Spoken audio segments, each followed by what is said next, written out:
اعوذ باللہ من الشیطان الرجیم بسم اللہ الرحمن الرحیم وبہ نستعین وصلی اللہ علی سیدنا محمد واہل بیتہ الطیبین الطاہرین اللہم صل علی محمد وآل محمد وعجل فرجہم۔ یہ اس کتاب کا 10واں چیپٹر ہے، 3 منٹ قیامت کے۔ انشاءاللہ بحث کو آگے بڑھاتے ہیں۔ یہ جناب کہتے ہیں کہ جیسے جیسے میرے حساب کی بررسی ہو رہی تھی، اس کا کیلکولیشن ہو رہا تھا اور میرے اعمال مٹائے جا رہے تھے، تو دیکھ رہا تھا کہ میرے کیونکہ نیک اعمال کم ہو رہے تھے اور برے اعمال بڑھ رہے تھے، تو میرے دائیں ہاتھ کی طرف کی آگ شعلہ ور ہوتی جاتی اور اس کی گرماہٹ مجھ تک بہت شدت سے پہنچتی، جیسے کہ بس ابھی مجھے جلا کر جھلس دے گی، اور میں کچھ نہیں کر پا رہا تھا، بس وہاں کھڑا ہوا تھا اور اپنے اعمال کو دیکھ رہا تھا۔ سوچ رہا تھا کہ اگر دنیا میں ہوتے تو کسی نہ کسی طرح کچھ نہ کچھ کہہ کر اپنے اعمال کی دفاع کرتے، اعمال کو بچا لیتے، کوئی نہ کوئی بہانہ لے کر آتے، اور جیسے کورٹ میں ہم لڑ کر جھوٹ بول کر کوئی نہ کوئی بہانہ کر کر اپنے اعمال بچا لیتے، یہاں ایسا نہیں ہو سکتا۔ یہاں پر سب کچھ بہت دقیق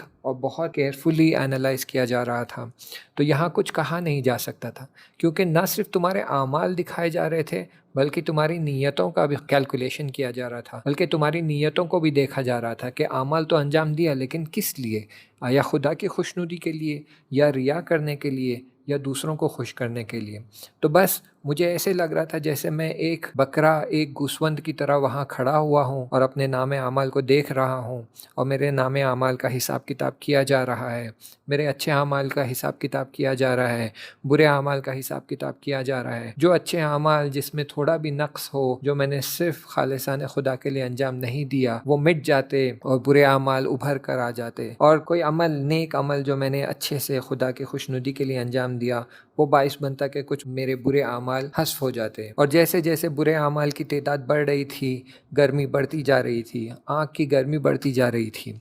پھر میں نے احساس کیا کہ کسی وجہ سے یہ آنکھ کی گرمی بڑھنے کے بعد، میرے بدن کو گرماہٹ سے جلانے کے بعد بھی، میرے بدن کے 3 حصے تھے جس پر اس کی گرماہٹ محسوس نہیں ہو رہی تھی: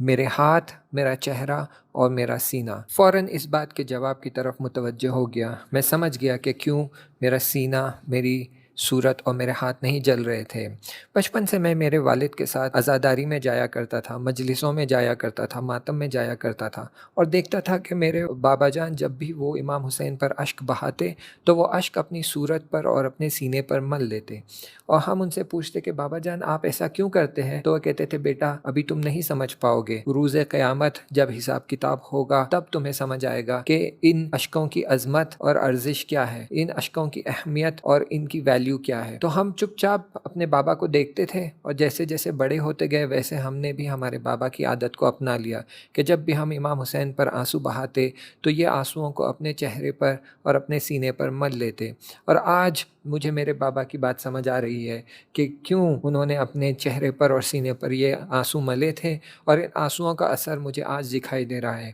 کہ چاہے کتنا بھی جہنم کی آگ شعلہ ور ہو جائے، وہ میری صورت، میرے ہاتھ اور میرے سینے کو نہیں جلا پا رہی تھی۔ باقی کا بدن میرا گرمی سے تپ رہا تھا، لیکن میری صورت، میرے ہاتھ اور میرے سینے پر ایک عجیب سی ٹھنڈک تھی۔ اور ایک بات جو میری سمجھ آئی وہ یہ تھی کہ اگر میں نے کوئی گناہ کیا ہے اور اس گناہ کی فوراً میں نے توبہ کی ہے، خدا کی بارگاہ میں گڑ گڑا کر رو کر میں نے معافی مانگی ہے، تو اس معافی کا اور توبہ کا اثر یہ تھا کہ خدا کی رحمت اور مہربانی کی وجہ سے وہ گناہ میرے اعمال سے مٹائے جاتے۔ یعنی یہ کہ اگر میں گناہ کروں اور توبہ کروں اور پھر دوبارہ اس گناہ کی طرف نہ بڑھوں اور اسے انجام نہ دوں، تو حتیٰ جو گناہ میں نے کیا ہے وہ گناہ بھی پاک کر دیا جاتا اور مٹایا جاتا۔ یہ وہی رحمان اور رحیم ہونے کا وعدہ ہے خدا کا کہ اگر تم گناہ کرو اور توبہ کرو گے تو میں تمہارے گناہ کو مٹا دوں گا اور محو کر دوں گا۔ حتیٰ اگر حق الناس بھی ہے، میں کسی کا بے دہکار ہوں، کسی کا پیسہ میرے پاس رہ گیا ہے اور میں اسے نہیں دے پایا،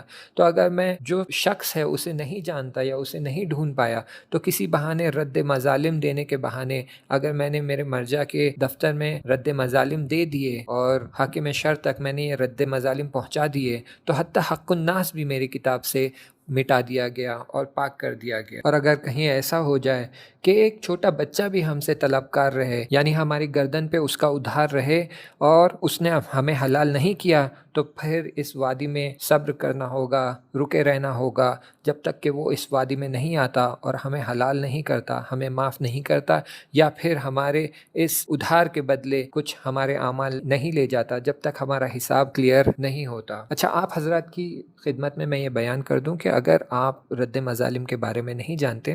تو رد مظالم کچھ اس طرح سے ہے کہ مان لیجئے ہمارے ہاتھ سے کسی کا نقصان ہو گیا، یا مان لیجئے ہمارے ہاتھ سے کسی کا کوئی مالی نقصان ہو گیا، مخصوصاً مالی نقصان ہو گیا۔ مان لیجئے میں جا رہا ہوں کہیں سے اور چلتے چلتے میرا ہاتھ لگ کر کسی دکان سے تھوڑی بہت دال گر گئی ہے، یا مان لیجئے میرے ہاتھ سے کسی کی کار پر کوئی اسکریچ آ گیا ہے، یا پھر میرے بچے سے کھیلتے کھیلتے کسی کے گھر کا آئینہ ٹوٹ گیا ہے، یا میرے ہی ہاتھ سے کسی کا آئینہ ٹوٹ گیا ہے، یا کسی بھی وجہ سے کسی شخص کا میرے ہاتھوں مالی نقصان ہوا ہے، اور پھر اس شخص کو اگر میں نہیں جانتا یا بہت سالوں بعد مجھے یاد آیا یا سمجھ آیا کہ اس شخص کا میں نے مالی نقصان کیا ہے، اور اب میں اس شخص کو ڈھونڈنے نکلتا ہوں اور لیکن میں اسے ڈھونڈ نہیں پاتا ہوں۔ مان لیجئے یہ ایک شخص جو ہے یہ ان کا انتقال ہو گیا، تو اب مجھ پر یہ واجب ہے کہ میں ان کا پیسہ لوٹاؤں، کیونکہ ان کا نقصان جو ہوا ہے وہ میری گردن پہ باقی ہے۔ تو یا میں خود اس شخص تک پہنچاؤں، اگر میں ان تک نہیں پہنچا سکتا ہوں یا نہیں پہنچا پایا تو ان کے وارث تک پہنچاؤں۔ اگر ان کے وارث بھی میرے دسترسی میں نہیں ہیں یا مجھے نہیں مل پا رہے ہیں، بہت ڈھونڈنے کے بعد بھی ان کا کچھ پتہ نہیں چل رہا ہے، تو پھر ایک بینیفٹ جو اسلام نے ہمارے لیے رکھا ہے وہ یہ کہ ہم ہمارے حاکم شرع کے پاس جائیں یا مرجع تقلید کے پاس جائے اور ان کے سامنے اعلام کریں اور انہیں بتائے کہ میرے ہاتھوں مثلاً 10 سال پہلے کسی کی گاڑی کا نقصان ہو گیا تھا، ایکسیڈنٹ ہو گیا تھا، یا پھر رات کے اندھیرے میں گاڑی چلا رہا تھا اور میری گاڑی سے کسی کے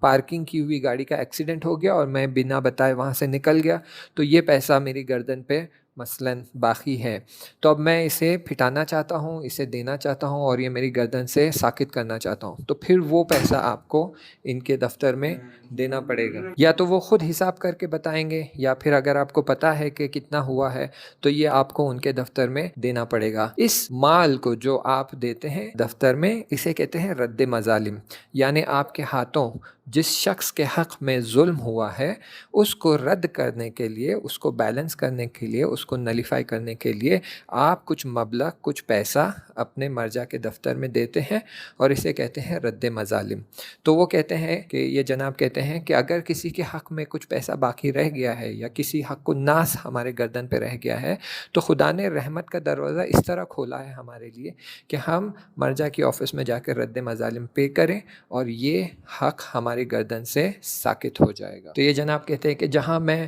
میرے گناہوں کا اثر دیکھ رہا تھا اور گناہوں کے اثر میں جو آگ شعلہ ور ہو کر مجھے جلا رہی تھی، وہیں پر میں خدا کی رحمت کا بھی احساس کر رہا تھا کہ جہاں جہاں میں نے توبہ کی ہے وہاں وہاں میرے اعمال، جو برے اعمال تھے، جو گناہ میں نے کیے ہیں، جہاں پر میں نے شدت سے توبہ کی ہے انہیں مٹا دیا اور خدا نے اپنے رحم کا وعدہ نبھایا، اور جہاں جہاں یہ آگ بڑھ جاتی لیکن میں نے اہل البیت پر آنسو بہائے اور ان آنسوؤں کو اپنے صورت پر اور سینے پر ملا ہے تو یہ آگ مجھے جلا نہیں پا رہی تھی۔ یہ بھی ایک لطف اور خدا کا رحم تھا۔ وہ کہتے ہیں کہ بس اس عالم میں خدا کی اس رحمت کو اتنی شدت سے محسوس کر پا رہا تھا کہ دل سے خدا کے لیے شکریہ نکل رہا تھا۔ انشاءاللہ آگے کا مطلب اگلے درس میں بتائیں گے، تب تک کے لیے التماس دعا، خدا حافظ۔